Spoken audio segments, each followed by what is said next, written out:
Hello friends, നമ്മുടെ പുതിയ വീഡിയോയിലേക്ക് എല്ലാവരും സ്വാഗതം. അപ്പോൾ ഇതോടെ യാത്ര ഒന്നല്ല, നമ്മളൊരു എക്സ്പീരിയൻസ് ഷെയർ ചെയ്യുന്ന ഒരു പരിപാടിയാണ്. നിങ്ങൾ തമ്പനയിൽ കണ്ടപ്പോൾ നിങ്ങൾക്ക് മനസ്സിലായിട്ടുണ്ടാവും നമ്മുടെ എക്സ്പീരിയൻസ് എന്താണ്. നമ്മളൊക്കെ ഒരു മിഡിൽ ഫാമിലി എന്നൊക്കെ വന്നവരെ സംബന്ധിച്ചിടത്തോളം നമുക്ക് ആ ഒരു അവസരം കിട്ടുക എന്ന് പറയുന്നത് വലിയൊരു കാര്യമാണ്. പിന്നെ അവസരം എങ്ങനെ ഉണ്ടായിരുന്നു ഒക്കെ നിങ്ങൾക്ക് ഇപ്പോൾ കണ്ടപ്പോൾ മനസ്സിലായിട്ടുണ്ടാവും. കാരണം നല്ലൊരു എക്സ്പീരിയൻസ് ആയിരുന്നു. ഒരു ചാനലിലൊക്കെ, അതും പോപ്പുലർ ആയിട്ടുള്ളൊരു ചാനലിലൊക്കെ നമുക്കതിന്റെ ഭാഗമാവാന്ന് പറഞ്ഞു കഴിഞ്ഞാൽ വലിയൊരു കാര്യമാണ്. അപ്പോൾ ഇന്നിപ്പോൾ അതിൻ്റെ ഒരു റിവ്യൂവും പിന്നെ അതിൻ്റെ റിയാക്ഷനൊക്കെ ഉള്ള ഒരു വീഡിയോ ഇടാനാണ് ഞാൻ ഉദ്ദേശിക്കുന്നത്. പിന്നെ നമുക്ക് എത്ര കാശ് കിട്ടി, നമ്മളതിൽ എങ്ങനെ പോയി, എങ്ങനെ പങ്കെടുത്തു, ഇനി നിങ്ങൾക്ക് പങ്കെടുക്കണമെങ്കിൽ എങ്ങനെയൊക്കെ എന്ത് ചെയ്ത് പങ്കെടുക്കാം, പിന്നെ അതൊക്കെയാണ് ഇന്നത്തെ വീഡിയോയിൽ നമ്മൾ പറയണേ. അപ്പോൾ എനിക്ക് പറ്റുമെങ്കിൽ നിങ്ങൾക്ക് എന്തായാലും പറ്റും. കുറച്ച് ധൈര്യവും അല്ലെങ്കിൽ കുറച്ച് ടൈം അതിന് വേണ്ടി മാറ്റി വെക്കണം. കാരണം ഒരു അവസരങ്ങൾ നമ്മൾ തേടി വരില്ല, നമ്മൾ അങ്ങോട്ട് പോയി തേടി എടുക്കണം. അപ്പോൾ ഇന്നത്തെ വീഡിയോ മൊത്തം അതുമായി ബന്ധപ്പെട്ട കാര്യങ്ങളായിരിക്കും. അപ്പം ഇന്ന് തന്നെ കൂടെ വന്നവരെ ഞാൻ ഒന്ന് പരിചയപ്പെടുത്താം. അപ്പൊ ആദ്യം തന്നെ കുടംബണത്തിന് നമ്മുടെ ഒപ്പം ഉണ്ടായിരുന്ന ചങ്ങൻ സാറാണ്. ആളെന്നെയാണ് നമ്മുടെ ഒന്ന് വണ്ടി ഓടിക്കണേ. പിന്നെ അടുത്തത് എന്തിനോ വേണ്ടി വന്നിരിക്കുന്ന ഒരാളാണ്. ആളാണ് ബ്ലസ്റ്റോ. പിന്നെ അതിന് തൊട്ടിപ്പുറത്തിരിക്കുന്നത് ജോവാൻ. പുള്ളിക്കാരനും ഉടമ്പണത്തിന്റെ ഒപ്പം നമ്മുടെ ഒപ്പം ഉണ്ടായിരുന്നു. പിന്നെ ഇതാണ് ആൽഫിനും ആദ്യത്തെ എപ്പിസോഡ്. ഞാൻ എന്റെ കഥ ഒക്കെ പറയാം, എങ്ങനെ ഞങ്ങൾ 4 പേര് പോയി എന്നുള്ളതൊക്കെ. അപ്പൊ ആൽഫിൻ ഉണ്ടായിരുന്നു. പിന്നെ ഒരു ചെറിയൊരു നമ്മുടെ ഒരു കൂട്ടുകാരനുണ്ട്, എവിടെ കാണാനില്ല. പേര് പറഞ്ഞേ അപ്പൊ ഞങ്ങള് ഇത്രയും പേരാണ് ഇന്നത്തെ ഈ വീഡിയോയിലുള്ള. അപ്പൊ ഇതില് ഞങ്ങള് 4 പേര് ഉടമ്പണത്തിന് പോയവരാണ്, അപ്പൊ എക്സ്പീരിയൻസ് ചെയ്തവരാണ്. അപ്പൊ ഞാൻ ആദ്യം തന്നെ ചങ്ങനോട് ചോദിക്കാം, ചങ്ങ എങ്ങനെ ഉണ്ടായിരുന്നു, എക്സ്പീരിയൻസ് എങ്ങനെ ഉണ്ടായിരുന്നു? വണ്ടി നേരെ ഓടിച്ചോ? വല്ലാത്തൊരു എക്സ്പീരിയൻസ് ആയിരുന്നു. ചങ്ങൻ പറയട്ടെ. ആൽഫിനൊക്കെ അങ്ങോട്ട് അറിഞ്ഞാടി.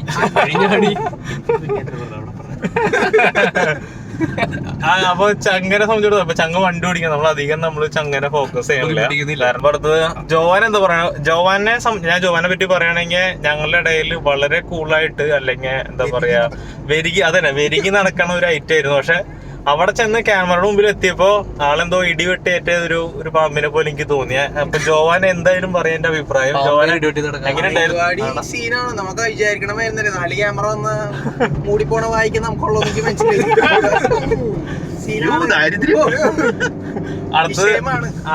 അപ്പൊ അടുത്തത് ഞാൻ ആൽഫിനോട് ചോദിക്കാം. ആൽഫി ഞങ്ങളുടെ ഏകദേശം 4 എപ്പിസോഡിൽ ആൽഫി ഉണ്ടായിരുന്നു.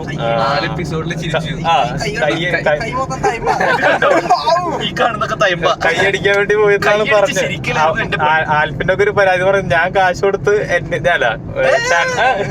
പണിക്ക് കൊണ്ടുപോയതാ, 2 ദിവസത്തെ പണിക്ക് കൊണ്ടുപോയതാ. അവിടെ പോയത് കൈയടിക്കലായിരുന്നു എന്റെ പണി, ചിരിച്ചോണ്ട് കൈയടിക്കുക എല്ലാത്തിനും. ആ വിഷമക്ക് മനസ്സിലാവും. ഞാൻ പറയാം, എന്റെ കഥ എന്താന്ന് പറയാം, അവൻ പറയും. അപ്പൊ ഇതാണ് നമ്മുടെ മൊത്തത്തിലൊരു അഭിപ്രായം. ഇനി ഞാൻ പോയത് എങ്ങനെയാന്ന് പറയാം. പോയത് ഞാൻ വൈറ്റിലായിരുന്നു ഓഡീഷൻ ഉണ്ടായിരുന്നത്.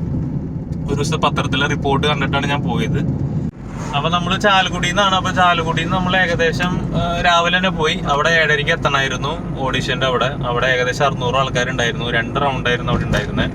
2 റൗണ്ടിലും അവര് പ്രതീക്ഷിക്കുന്നത് നമ്മളെന്താന്നാണ് അവർക്ക് അറിയേണ്ടത്, അല്ലെങ്കിൽ നമ്മൾ എങ്ങനെയാണ് സംസാരിക്കുന്ന രീതി, എത്രത്തോളം നമ്മൾ ടോക്കറ്റീവ് ആണ്, അതൊക്കെയാണ് അവർ നോക്കുക. ഏകദേശം 1 മാസത്തോളം വെയിറ്റ് ചെയ്തിട്ടാണ് ഉടമ്പണത്തിന്റെ അവിടെ നിന്ന് നമുക്ക് കോള് വന്നത്. അപ്പോൾ കുറച്ച് ടെൻഷനായി, പോണോ പോണ്ടേന്ന്. കാരണം അപ്പോൾ അവരെന്നെ പറഞ്ഞു, പേടിക്കൊന്നും വേണ്ട, ഞങ്ങളുടെ നല്ല കൂൾ പ്ലാറ്റ്ഫോമാണ്, എന്തും അങ്ങനെ നിങ്ങളുടെ രീതിയിൽ സംസാരിച്ചാൽ മതി, ചോദ്യങ്ങൾ ചോദിക്കും, അതിന് ഇന്ന ഏരിയ ഒന്നുമില്ല, ഫുൾ കവർ ചെയ്തിട്ടായിരിക്കും ചോദിക്കുക.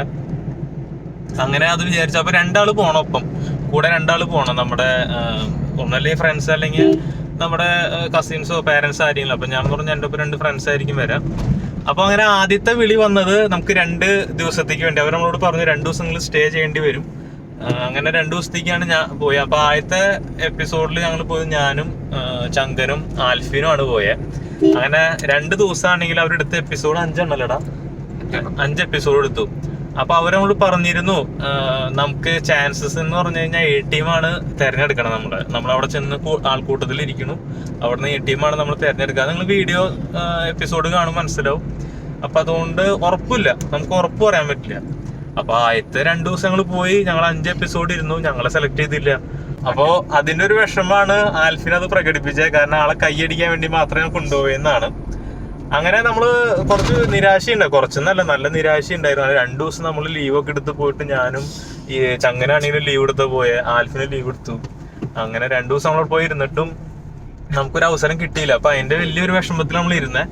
അപ്പൊ ഇത് നടക്കുന്നത് ഏപ്രിൽ ഒരു 22-ാം തീയതി സമയത്താണ്. നമ്മൾ തിരിച്ചു വന്നപ്പോഴും നമ്മള് നാട്ടിലെല്ലാവരോടും പറഞ്ഞിട്ടാണല്ലോ പോയത്. അപ്പൊ നാട്ടിലുള്ളവരും നമ്മളോട് ഒരു എന്താ പറയാ, ഒരു ആക്കണ രീതി പറയാ, വലിയ ഇതിൽ പോയതാണ്. അങ്ങനെ എല്ലാവരും സപ്പോർട്ട് ചെയ്തു. എന്നാലും ചില ആൾക്കാർ മുമ്പിൽ നമുക്കൊരു നാണക്കേട്. അങ്ങനെ ഇരിക്കുമ്പോഴാണ് പെട്ടെന്ന് ഒരു മെയ് പകുതിയോടൊക്കെ ആയപ്പോ അവര് വീണ്ടും വിളിക്കണേ, ഗ്രേസ് ഇങ്ങനെ വീണ്ടും അവസരമുണ്ട്, അപ്പോ ഒരു ദിവസം നിങ്ങൾ വരണം, എന്തായാലും വരണം എന്ന് പറഞ്ഞു. കാരണം നിങ്ങൾ അന്ന് വന്ന് 2 ദിവസം വന്നിട്ട് നിങ്ങൾക്ക് കിട്ടിയില്ല, അപ്പൊ നിങ്ങൾക്ക് ഏതായാലും ATM ചിലപ്പോൾ ഒരു അവസരം തരായിരിക്കും എന്ന് പറഞ്ഞു. അപ്പോഴും ഉറപ്പില്ല. അപ്പൊ വീട്ടിൽ നിന്ന് എല്ലാവരും പറഞ്ഞു പോണ്ട, ഇനിയിപ്പോ 2 ദിവസം പോയിട്ട് നമ്മൾ ഒന്നും ആവാണ്ട് വന്നല്ലേ, പിന്നെ ഞാൻ എന്തിനാ പോണേ. വീട്ടിൽ നിന്നും ഫ്രണ്ട്സ് എല്ലാവരും പറഞ്ഞു. പക്ഷെ എന്നിരുന്നാലും ഒരു ഉറപ്പിന്റെ അടിസ്ഥാനത്തിൽ ഞങ്ങൾ വീണ്ടും പോയി. അപ്പൊ വീണ്ടും പോയതിലാണ് വീണ്ടും ചങ്ങനുണ്ടായിരുന്നു കൈയടിക്കാൻ, പിന്നെ ജോവാനുണ്ടായിരുന്നു. ആൽഫി ഉണ്ടായില്ല. ആൽഫിന് അന്നൊരു ലീവ് കിട്ടിയില്ലാന്ന് പറഞ്ഞു. അപ്പോ അങ്ങനെ ഞാനും ചങ്കനും നമ്മുടെ ജോവാനും കൂടി പോവാണ്. അങ്ങനെ ഞങ്ങളെല്ലാം പ്രതീക്ഷയിലാണ് പോണേ. കാരണം എങ്കിലും കിട്ടണല്ലോ, അല്ലെങ്കിൽ ഇനി പോയി തിരിച്ചു വന്നു കഴിഞ്ഞാൽ പിന്നെ ഈ നാട്ടിൽ നിൽക്കാൻ പറ്റില്ല അവസ്ഥയാണ്. അതന്നെ, നാട് വിടാൻ വേറെ വഴിയില്ല. ഇങ്ങോട്ട് കയറണ്ട. അങ്ങനെ പോയി. ആദ്യത്തെ എപ്പിസോഡ് എന്റെ പേര് വിളിച്ചില്ല. ഇവരാണെങ്കിൽ ഇജാതി മോട്ടിവേഷൻ, നമുക്ക് നിന്നെ തന്നെ വിളിക്കും. അപ്പൊ ആദ്യത്തെ തവണ നമ്മൾ വിളിച്ചില്ല ആദ്യത്തെ എപ്പിസോഡ്. അപ്പൊ തന്നെ എന്റെ പണി പാളിന്നാ തോന്നണേ. 2ാമത്തെ എപ്പിസോഡ് അങ്ങനെ ഇവര് നല്ല സപ്പോർട്ടായിരുന്നു കേട്ടോ, നമുക്ക് നല്ല സപ്പോർട്ടായിരുന്നു. ഇനി കുറച്ചു നേരം ഉണ്ടായിരുന്നുള്ളൂ. 2ാമത്തെ എപ്പിസോഡ് എത്തി. ATM അപ്പൊ ഇങ്ങനെ നമുക്ക് ഓരോ സൂചന തരാൻ തുടങ്ങി. ഇങ്ങനെ ജീവിതത്തിൽ വലിയ ആഗ്രഹങ്ങളൊന്നും ഇല്ലാത്തൊരു വ്യക്തിയാണ് വരാൻ പോണേ. പിന്നെ അങ്ങനെ പറഞ്ഞ് ചാലക്കുടി നാടകങ്ങളുടെയും നാടോടി പാട്ടിന്റെ ഒക്കെ സ്ഥലമാണ് ചാലക്കുടി എന്നാന്ന് പറഞ്ഞപ്പോഴേക്കും നമുക്ക് ഏകദേശം ഒരു അല്ലേ ഫിക്സ് ആയി. നമ്മുടെ പേര് വിളിച്ചപ്പോ നമുക്ക് വല്ലാത്തൊരു എന്താ പറയാ ഇമോഷണലായി പോയി. കാരണം നിങ്ങൾക്ക് ആ വീഡിയോ കണ്ടിട്ടുണ്ടെങ്കിൽ അറിയാം. കാരണം 3-4 ദിവസത്തിന്റെ പിന്നാലെ നടന്നു, കിട്ടിയില്ല. എന്നിട്ട് 4ാമത്തെ ദിവസം നമുക്ക് ഇനി കിട്ടാന്നൊക്കെ പറയുമ്പോഴേ അതിന്റെ ഒരു ആഘോഷമാണ് നിങ്ങൾ അതിൽ ആ വീഡിയോയിൽ കണ്ടിട്ടുണ്ടാവുക. ഓക്കെ, പിന്നെ നമ്മൾ നേരെ ക്യാമറയുടെ മുമ്പിലേക്ക് വരണം. അപ്പൊ നമ്മൾ അത്ര നേരം ആൾക്കൂട്ടത്തിൽ നിന്ന ഒരു ഫീൽ ആയിരുന്നു. അത് പിന്നെ ആൾക്കൂട്ടമായതുകൊണ്ട് നമുക്ക് അധികം ധൈര്യം പേടിക്കേണ്ട ആവശ്യമൊന്നുമില്ല, ടെൻഷനൊന്നുമില്ല. ക്യാമറയുടെ മുമ്പിൽ വന്നപ്പോ നമ്മളാകെ കിടന്ന് പകയ്ക്കാനും എന്താ പറയാ തലയൊക്കെ ആട്ടാൻ തുടങ്ങി. അപ്പൊ എന്നോട് ഇടയ്ക്കൊന്ന് പറയും, തല ആട്ടരുത്, നേരെ നിന്ന് സംസാരിക്കുക. നമുക്ക് തന്നെ അറിയില്ല നമ്മൾ എന്തോടെ പറയണേന്നോ, അല്ലെങ്കിൽ പാട്ടൊക്കെ ഇടുമ്പോ ഡാൻസ് ഇടുന്ന കാര്യമൊക്കെ, ഡാൻസ് കളിക്കുമ്പോ നമുക്ക് തന്നെ അറിയില്ല നമ്മൾ എന്താ കളിച്ചോണ്ടിരിക്കണേ. നമ്മളൊരു വേറൊരു ലോകത്തായിരുന്നു. പിന്നെ അപ്പോ അങ്ങനെ കുഴപ്പമില്ലാണ്ട് പോയിക്കൊണ്ടിരിക്കുന്ന സമയത്താണ് ഒരു ചോദ്യം വന്നത്. ജിത്ത് ജോസഫിന്റെ പടം കാണിച്ചിട്ട് എന്നോട് ചോദിച്ചു,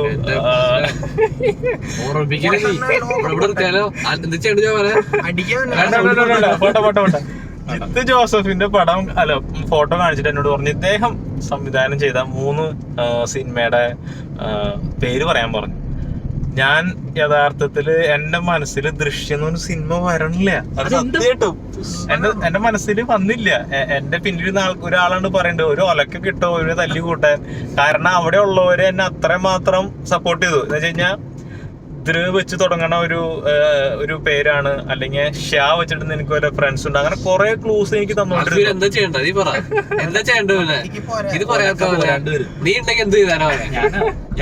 സ്റ്റേജിലോട്ടൊക്കെ കേറിയാ സത്യമായിട്ടും. കാരണം എനിക്കും എന്റെ മനസ്സിലെല്ലാം ഉണ്ട്. മോഹൻലാലിന്റെ ചിത്രം വരുന്നുണ്ട്, അല്ലടാ എനിക്ക് മൊത്തത്തിലെല്ലാം ചിന്ത എനിക്ക് വരുന്നുണ്ട്. എന്ന് വെച്ച് കഴിഞ്ഞാൽ ആ പടത്തിന്റെ സീനുകളും എല്ലാം എനിക്ക് ഓർമ്മ. മെമ്മറീസ് ഞാൻ 3 2 പറഞ്ഞു. മെമ്മറീസും ലൈഫ് ഓഫ് ജോസുകുട്ടിയും പറഞ്ഞു. ലൈഫ് ഓഫ് ജോസുകുട്ടി പറഞ്ഞു. പിന്നെ വേറൊരു പടം കിട്ടണില്ല. ഇതെനിക്ക് തോന്നുന്നു 75,000 രൂപയുടെ ചോദ്യമായിരുന്നു. അത് 75,000 രൂപയുടെ ചോദ്യം ഇങ്ങനെ കൊണ്ടുപോയി കളയണോ? കാരണം പിന്നെ എനിക്ക് തിരിച്ചു വരാൻ പറ്റിയ നാട്ടിൽ, കാരണം അത് തെറ്റിക്കഴിഞ്ഞ. അങ്ങനെ കുറെ സപ്പോർട്ട് ചെയ്തിട്ടാണ് എനിക്ക് മൈ ബോസ് എന്ന് പറഞ്ഞൊരു എന്താ പറയാ അതും പറഞ്ഞത് കോമഡിയാ. ആ സിനിമ അതും അവരെന്നെ കുറെ സഹായിച്ചു.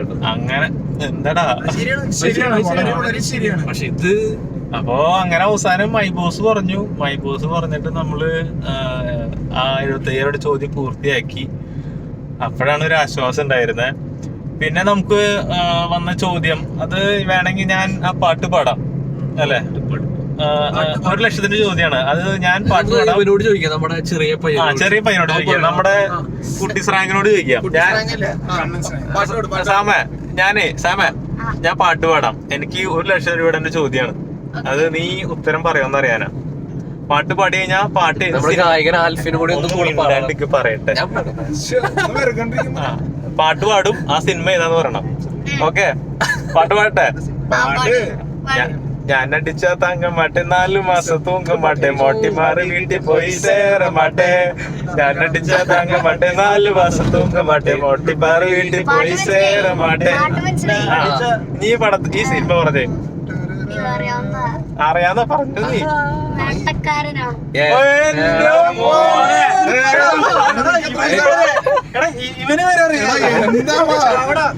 അയ്യോ കഴിവുണ്ടോ? എന്തെങ്കിലും കഴിവുണ്ടായിരിക്കും. അയ്യോ ഒരു പാട്ട് 1,00,000 ഇവനാണോ പറഞ്ഞേ? എന്റെ പൊന്നു, നമ്മള് വിചാരിച്ചിട്ടില്ലട്ടാ. എനിക്കറിയില്ല, ചങ്ങനെ അറിയില്ലല്ലോ. ആ അതെ, പ്ലസ് 10 അറിയരുത്. ആ ജോവാനോ?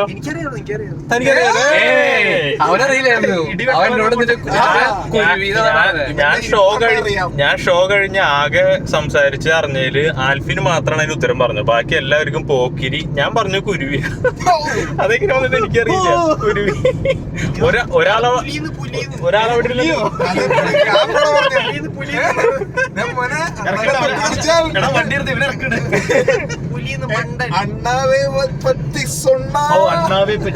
പിന്നെ നമ്മള് ഒരു റൊമാൻസ് ഒക്കെ വാരി അല്ലെ, മെഴുകിയൊന്നും ഇല്ലേ, നമുക്ക് വാരി വെച്ച് എറിയ ചെയ്തത്. ചങ്ങനായിരുന്നു കുറച്ചുകൂടി ആക്റ്റീവ് ആ സമയത്ത്. ഞാൻ പറഞ്ഞല്ലോ ഇടിവട്ടേറ്റ പാമ്പ് എന്തിനോ കൊണ്ടേക്ക് മോനെ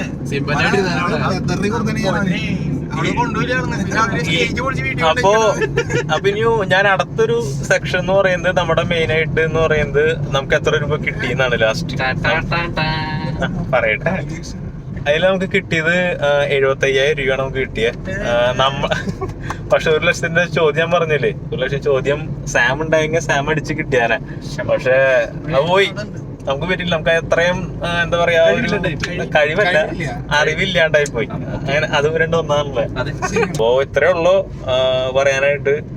അപ്പോ നിങ്ങൾക്കും നമ്മളുടെ ഗ്രേസ് നേടി 75,000 രൂപ നേടി.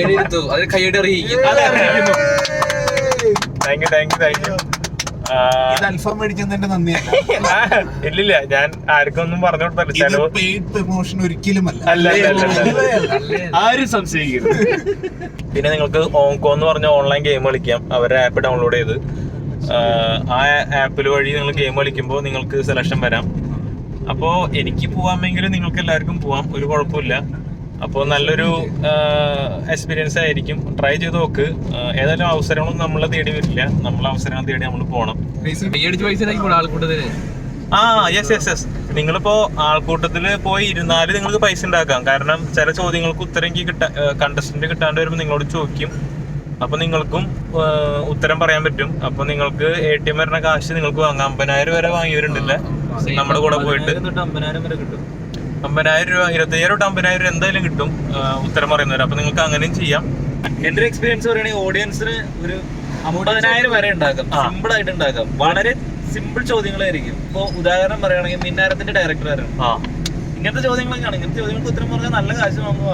ഞാൻ പറഞ്ഞല്ലോ. അപ്പൊ നിങ്ങൾ ചോദിക്കും, അപ്പൊ കണ്ടസ്റ്റന്റിന് മിന്നാരത്തിന്റെ ഡയറക്ടർ കിട്ടി. ഞാൻ പറഞ്ഞില്ലേ, എനിക്ക് നിങ്ങൾ കണ്ടുവല്ലോ ദൃശ്യം പോലുള്ള സിനിമ കിട്ടിയില്ല. കാരണം അവിടെ നിൽക്കുമ്പോഴുള്ള പാനിക്ക് ഭയങ്കര ഇതാ. അപ്പൊ അത് ശരിക്കും ഓഡിയൻസിന് അത് ഉപകരിക്കാം. ഓഡിയൻസ് ആയിട്ട് പോകുന്നവർക്ക് എന്തായാലും സിമ്പിളായിട്ട് അടിച്ചു മാറ്റാം ആ കാശ് 75,000 രൂപ. അപ്പോൾ നല്ലൊരു പ്ലാറ്റ്ഫോമാണ്, കൂൾ പ്ലാറ്റ്ഫോമാണ്. നിങ്ങൾ പോവുക, ആസ്വദിക്കുക. അപ്പൊ ഇതൊക്കെയാണ്. അപ്പോൾ നമ്മുടെ ഇന്നത്തെ വീഡിയോ ഇവിടെ അവസാനിക്കുകയാണ്. അപ്പൊ ഞാൻ പറഞ്ഞല്ലോ 75,000 രൂപ സിമ്പിളായിട്ട് കിട്ടും. എനിക്ക് കിട്ടിയെങ്കിൽ നിങ്ങൾക്ക് കിട്ടുക. വീണ്ടും പറയണം. കാരണം അത് നിങ്ങൾ കാണുന്നവർ എന്തായാലും അത് വാങ്ങണം. നല്ലൊരു എന്താ പറയുക ഒരു പ്ലാറ്റ്ഫോമാണ്. സിമ്പിൾ ആണ്. ഒരു അവസരം കളയരുത് മഴവിൽ മനോരമ തരുന്നത്. നമ്മൾ നേടി അടിച്ചെടുത്തു. അല്ല അടിച്ചില്ല പിന്നെ തിരിച്ചു വന്നിട്ട് കാര്യമില്ല. നാട് വിട്ട് ഓടാന്ന് മാത്രമേ ഉള്ളൂ, വേറെ ഒന്നും നോക്കാനില്ല. അപ്പോ ഓക്കെ ശരി. അപ്പോ നമുക്ക് അടുത്ത വീഡിയോയിൽ കാണാം. അപ്പൊ എല്ലാരും ചങ്ക വല്ല ചായക്കട വെച്ചിട്ട് എന്താ വെച്ചാ പരിപ്പടിയോ ചായയോ എന്താ വെച്ചാ വാങ്ങി കൊടുക്ക്. എന്റെ ചെലവ് എല്ലാരും അടിച്ചു കയറി വാ. ഓക്കെ ഓക്കെ അപ്പൊ കാണാം. ഒരു കാര്യം പറയാൻ വിട്ടുപോയി. നമ്മുടെ ചാനൽ ആദ്യമായിട്ട് കാണുന്നവരുടെ സബ്സ്ക്രൈബ് ചെയ്യുക. പിന്നെ വീഡിയോ ഇഷ്ടപ്പെടുകയാണെങ്കിൽ ലൈക്ക് ചെയ്യുക, ഷെയർ ചെയ്യുക, നിങ്ങളുടെ ഫ്രണ്ട്സിനൊക്കെ അയച്ചു കൊടുക്കുക. നല്ലൊരു കണ്ടന്റ് തന്നെയാണ്. അപ്പോൾ ഫ്രണ്ട്സിനൊക്കെ അയച്ചു കൊടുത്ത് സപ്പോർട്ട് ചെയ്യുക. ബെൽ ബട്ടൺ ഓൺ ചെയ്ത് വെക്കുക. അപ്പോൾ പുതിയ വീഡിയോസ് കാണാൻ പറ്റും. അപ്പോൾ ഓക്കെ, ടാറ്റ.